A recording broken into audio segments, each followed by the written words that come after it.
So Rob Pizzola, when he finishes his other tapings, is going to join us this hour, as he always does. So let's quickly begin with headlines. And Alejandro Solana, brought to you by Durrell Volkswagen. At Durrell Volkswagen, choose from over 300 new Volkswagen models in stock, like the Tiguan, Taos, and Atlas.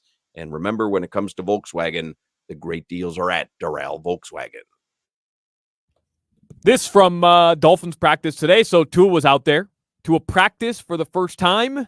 Expectation, we all know he's going to play Sunday. Again, expectation that he'll play Sunday versus the Arizona Cardinals at Hard Rock Stadium. It would be the biggest disappointment in sports if we're all ready for Tua to play on Sunday and all of a sudden you find out it's Tim Boyle. So no goofing around here, folks. Fire hot. That's why Tyreek was crying. Questionable, probable, huh? Crowder, how close can anybody get to Tua on the practice field over the next couple days? Is there like over under 3.5 yards? Anybody 3.5 yards near Tua gets cut. You're probably close, that 4 or 5 range, right around there. I told you the story where we jumped Philip Merlin because he hit Chad Pennington. And we all went through those terrible quarterbacks. Chad comes and starts winning. It's some Wednesday practice, and Philip Merlin's this young, guy at Clemson, and he ran up and hit Chad. And I'm not talking about the offensive line. The defense ran over and started kicking him. Man, what the hell are you doing? You know what happens if he gets hurt? We go back to Sage Rosenfeld. Man, you better not touch this man anymore. I mean, maybe it's good if he gets his clock rung a little bit in practice. It's gonna happen at some point, right? Believe you can get your clock cleaned or your bell rung, but I don't think you can get your clock rung. You want to ring your clock? I'm not so certain. I believe I'm pretty certain. There's a very frustrating trend for me happening where every time Rob Pizzola connects, I happen to be saying one of the dumbest things possible. I'm going to go back and cut this up. Literally, for the last 3 weeks, every you're always time saying like you're mixing up 2 phrases or 2 statements. Yeah. And I don't want to put the horse in the cart, but, I believe this could end up being a very funny segment. All right. So Rob Pizzola's there. Let's bring him in for headlines. Yeah. I'll bring him on. Let me bring him on officially here, and then we'll continue on with headlines. Rob Pizzola, by the way, he joins us on Wednesdays at this time. Rob Pizzola comes. Cleaning lady's about to ring my clock. She's coming to my door. Come on, lady. I'll be in a second. Rob Pizzola is a professional sports gambler, and I say professional only to show you the difference between what he does for a living versus what we do for a living. There's no professionalism involved in anything that we're involved with. But Rob Pizzola comes to us courtesy of Forward Progress, which is part of the Hammer Betting Network. Forward Progress produces daily NFL betting content to keep you informed, help you get a step up on the books. Check out Forward Progress on YouTube or wherever you get your podcasts. Follow Rob on Twitter at Rob Pizzola. Hello, Rob. Hello, Mark. Would you like to buy a bean pie from Solana? See, I completely missed that. So I was wondering what we were getting. So I joined right as he was saying so. It looks like he's dressed for prom today, by the way, as well. Solana. He's Nation of Islam. Yeah. He's Nation of Islam. He converted. He's knocking on doors. Tie clip there as well. It can't be that windy indoors, Solana. I don't think you need the tie clip. He got the tie clip, Rob. That Kaseya Center wind is heavy. Center wind. No, he's got opening night for the Heat. He's part of our broadcast crew, and so he's got to look good, and he does. He does.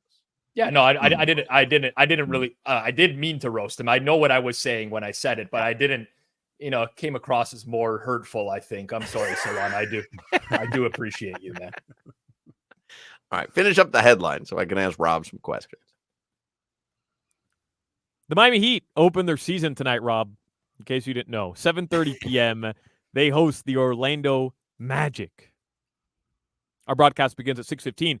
Lakers beat the Timberwolves last night. Anthony Davis, 36 points, most by a Laker in a season opener since Kobe had 45 and 07. Did you bet any Bronny James props yesterday, Rob? I personally did not, but it seems like everyone in the world outside of me had some sort of interest in those props. Yeah. Amazing, right? Yeah. Yeah. Crazy time. Yeah. Crazy time. Under. Mm.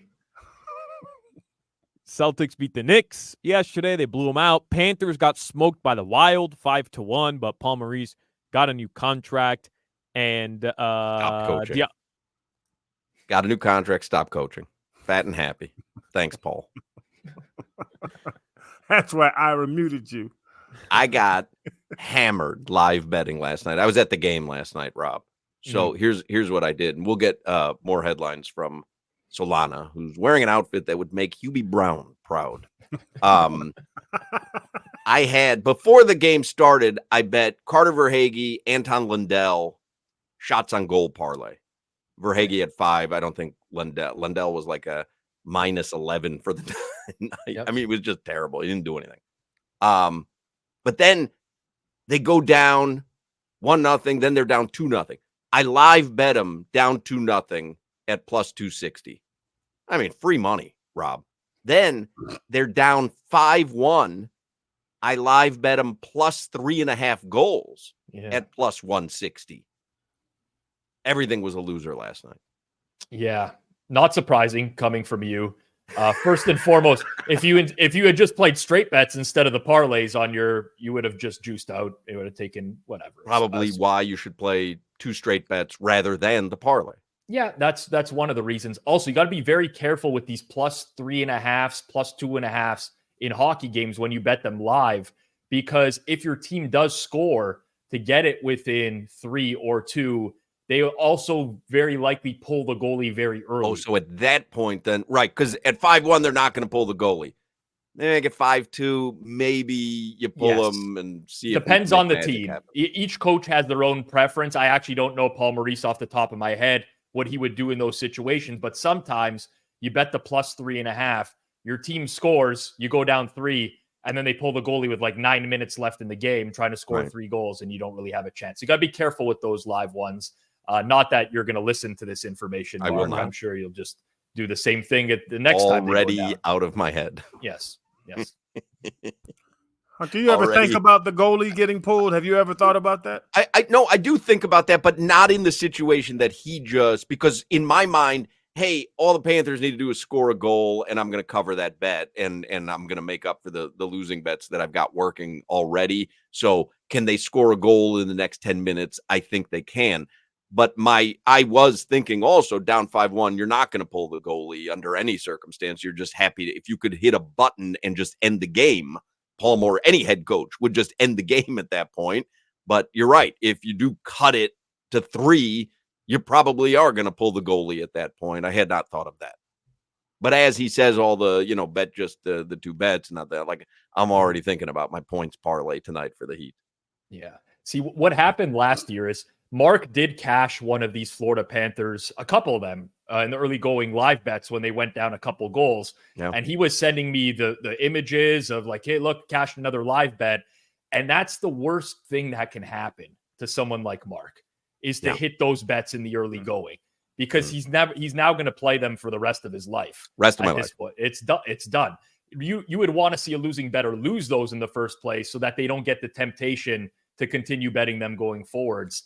But Mark's going to Panthers economic recovery plan worked for me. But Rob, but you play trends. So if the Panthers, and Hawk was hitting them last year, where the Panthers would get down and come back, get down and come back, get down and come back. Should you play that, or should you like have amnesia between every game, because they were doing it? You got to know when to stop. It's like the guy that goes into the casino and he wins a bunch of money playing roulette, right? In the long run, you're going to lose. If you win the money that time, you got to take it and you got to run and you got to stop playing roulette, because the more you play, the more it's going to work in the casino's favor. And Mark, for this scenario, it's fine. When you start to notice this stuff, listen, there could be some hidden stuff in market. You might say Panthers are underpriced when they go down a few goals, but eventually what happens in any betting market is that people start to catch on to that, and it just doesn't exist for a long period of time. So you can take a great example would be baseball. Maybe 3 or 4 years ago, to start the season, they changed the baseball, and Major League Baseball didn't tell anybody they were changing the baseball, but the there were no home runs in the first month of the season. After the first 3-4 games, if you're just following all the data for baseball, you'd see that the ball is coming off the bat slower. It's not getting hard, hit as hard. The pitchers were complaining about the seams on the ball. You could have just blindly bet every under for 3 or 4 weeks and you would have made a killing. But then everybody started to figure that out and everyone started to bet all the unders, and then the market overcorrected and there became value on all the overs instead. So it's all about timing, Crowder, and Mark doesn't have that. He just has... I also don't know what a good itch. price is. Like when he says it's a good price, I just know, like, I don't know if the market is priced in a good price or not, because I just know down 2-0. Well, those are better odds than when it was before the game. So I'll just jump on that. But I don't know if it's a good price or a bad price, to be honest. My gambling buddy, Rob. Listen, to be fair, as long as you're betting recreationally and within your limits and it's not a problem, it's totally fine. I lost $40,000 last night. Rob, you can't deal with But this that was guy. on the turkey sandwiches. That had nothing to do with it. Nothing to do with the game. That was nothing to do with the bets. Yeah. No, I do. I gamble recreationally because for exactly the reasons that he says. I never gamble enough to get hurt, or I just like the feeling of winning. Yep. But I don't like. If I win my biggest bet, nothing's changing in my life, and if I lose my biggest bet, nothing's changing in my life. I hope I would take it a little more seriously or learn more about the actual nuances if I was doing it for a living, like Rob. I would hope so as well. Wouldn't though, just based on knowing myself for 54 years, I would. We got green, baby. That's all I care about. Hey, green. We Colors. got green. Yep. That's it. If they play a sound when Mark wins his bet, you bet he's going back to bet it. Oh. Actually, we talked about that before, right? You were playing blackjack purely because of the sound effects. Online It was blackjack. I was playing. The best part wasn't just playing blackjack, was when I just decided one hand before bed every night for $100. Like that was a real low point in my life. Oh, do I remember that time fondly though? You were alive. I did. I felt alive. All right. Anything else in the headlines, Farrakhan? Is that tie cardboard? It doesn't move. It's because the tie clip has it in place. It's not going to move. That's why he wears it. It's not even clipped in. It's just it's not clipped to the shirt. I don't think he knows how to wear a tie clip. Is that clipped to your shirt or no? Right now, no. It's a tie earring. That's on a tie earring.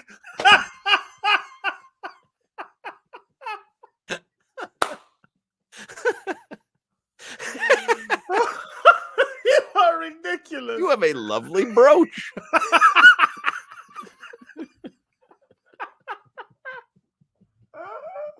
Your weather. I mean, Demesman and Dover Law Firm. Call them 866 I'm only goofing 954 on you more. because I lost all my money last night, and I'm about to again tonight. Call them 866-954 more. YourAccidentAttorneys.com. Partly cloudy. Your tie got 80 dressed degrees. up for you. That's nice of me. Get a ladybug next time.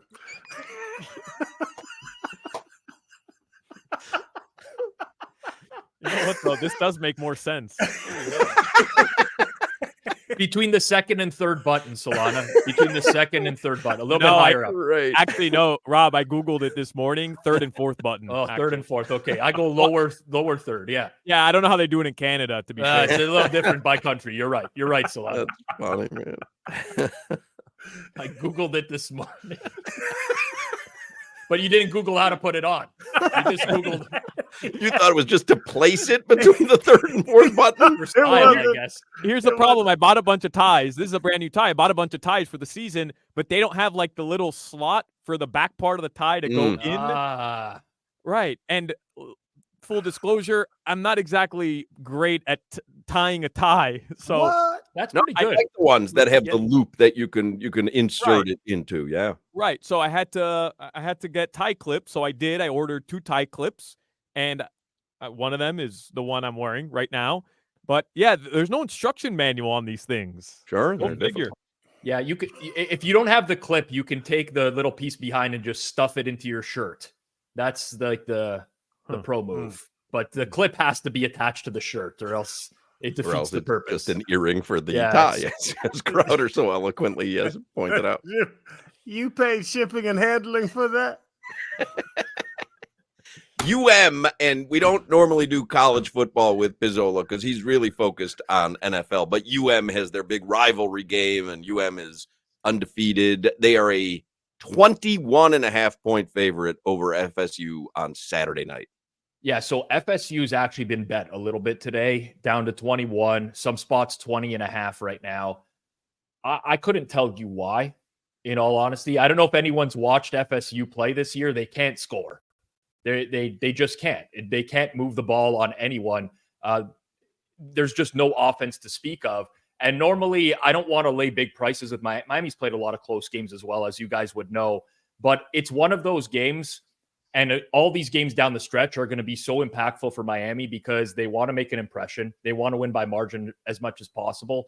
And there's a possible Heisman hopeful as well for the team. So there's a real scenario here where they just continue to pour it on down the stretch, regardless of the fact of whether the game is out of hand. And I just can't see FSU scoring. So listen, full disclosure to the audience, I'm much better at betting NFL than college football, but I'm actually going to lay the 20.5 with Miami today because I just think that price is a little bit short. I think they're scoring into the 30s.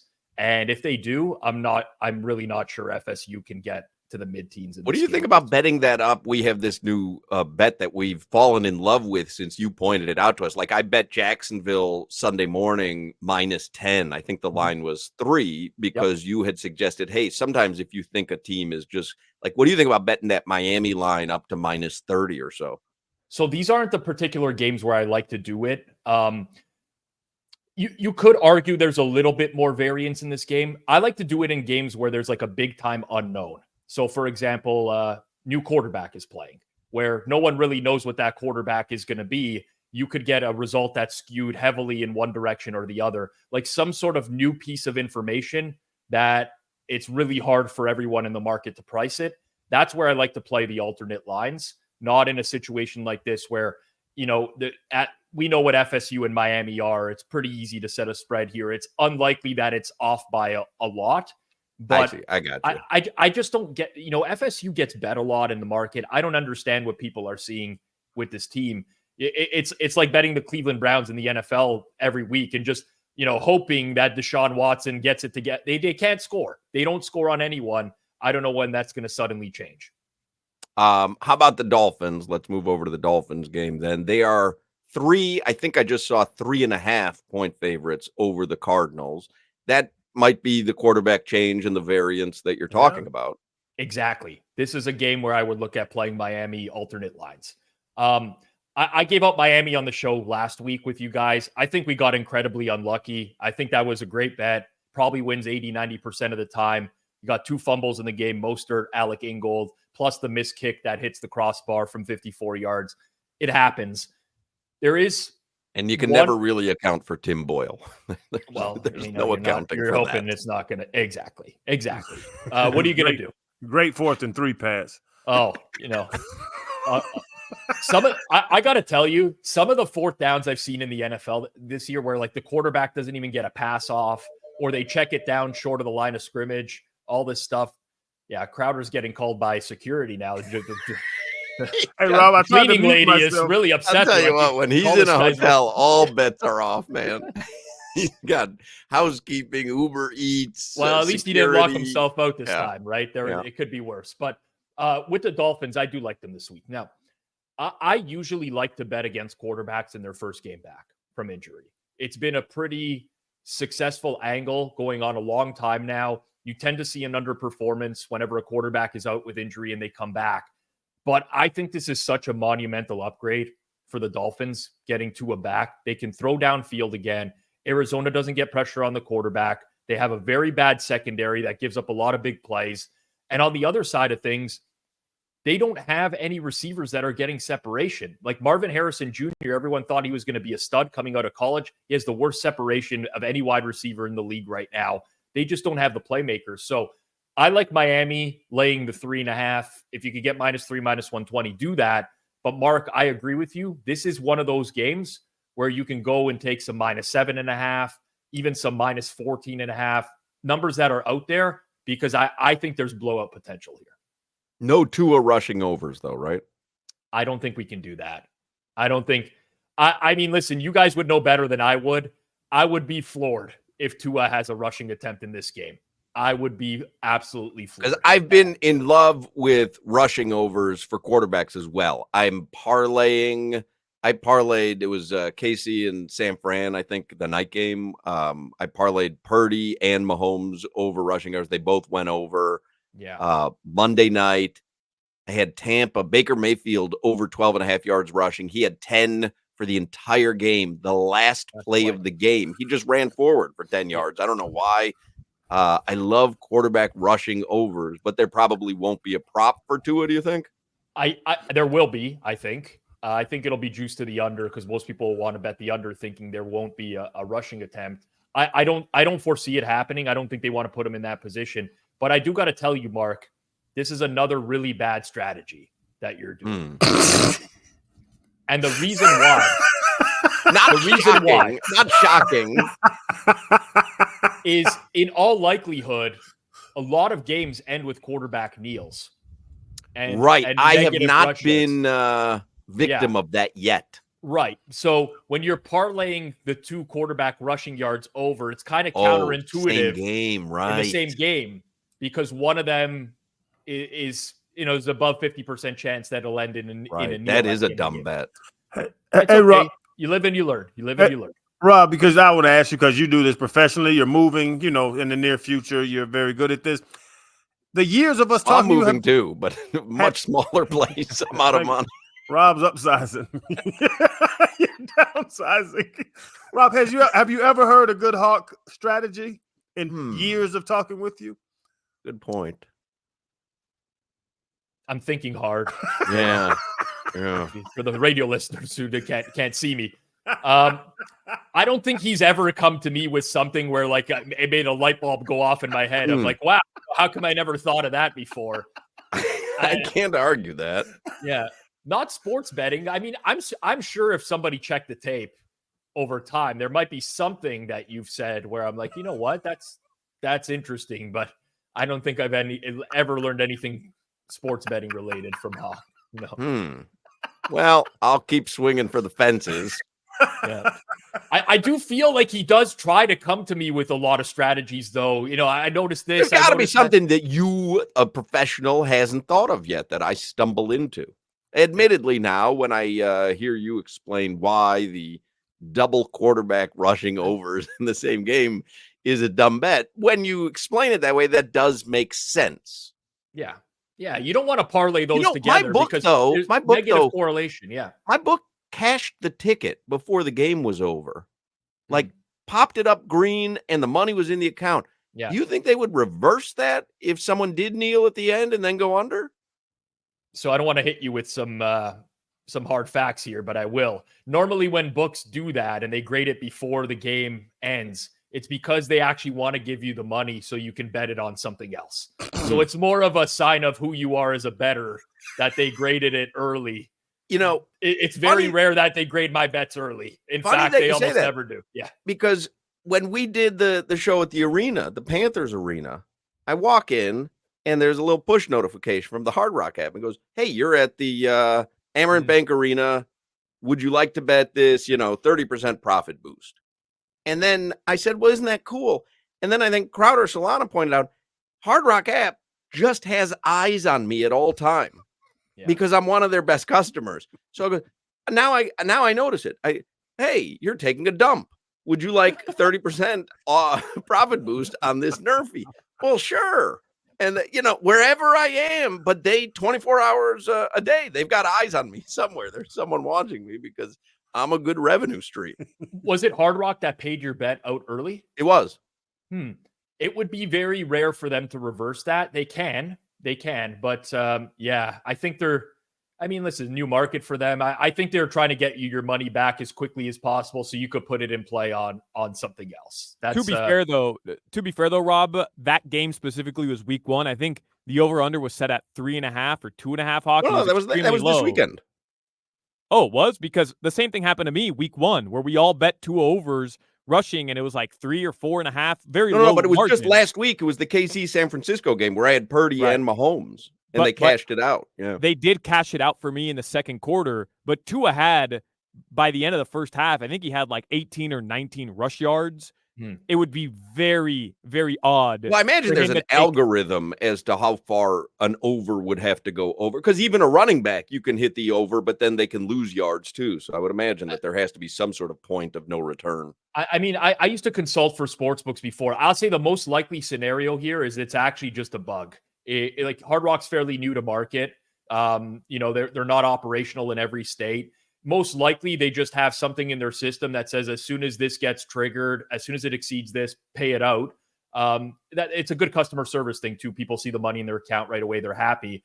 But it's likely just a bug. And if it is, you should only play those props, like those rushing props, at Hard Rock, because if they're going to pay them out as soon as we don't they have go an option over, in Florida. Otherwise, well, it's true. You're in Florida, correct? Yes. And I'm a paid endorser. I'm a paid endorser of the Hard Rock app too. Oh, there you go. Yep. Okay. I highly recommend them, regardless.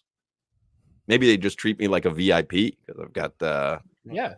Maybe they just treat everyone like VIPs because they're that good. They're that great of an app. That's true. Thank you for saying that. That was my thoughts exactly. All right, we're out of time because I know he has to go. I only gave you 2 games. I didn't get to the other ones, but Rob likes UM and the Dolphins. I mean, what more could you ask for? Right? Every now and then you got to go on local radio and give the home teams up, right? You got to do that. It's just part of the shtick. Yeah. Rob Pizzola, ladies and gentlemen. He comes to us courtesy of Forward Progress, part of the Hammer Betting Network. And you can check out Forward Progress on YouTube or wherever you get your podcast. Make sure you follow Rob on Twitter at Rob Pizzola. Thank you as always, Rob. Thanks, guys. Good luck with your bets. Good luck tonight, Solana. You look good. Don't let anyone put you down. All right, bud? Yeah, thanks, Rob. I really appreciate that. Really sounds. I hate when someone does that at the end, where they torch you, because Crowder does that all the time. He's got the clip on properly. Now it's a good look. Crowder will torch you up and down, and then he'll say, "But you're my boy, right?" And that somehow absolves him of all the insults that he just threw out there. And Rob just did the same. Oh, by the way, you really do look good. Don't let these guys get you. I came out of the box throwing haymakers at you, Solana. He was an easy target. Look at him. See you, Rob. There you go, Rob Pizzola. Let's take a break here, and we'll come back and we'll get things back on track after a fun segment. I could talk to Rob Pizzola for an hour easily. Good. Man, does he point out all my flaws as a gambler? Not that he needs to point them out, because all you have to do is look at how many deposits I have to make into the account. So I know that I'm not doing well. Bam over tonight, by the way, 15.5.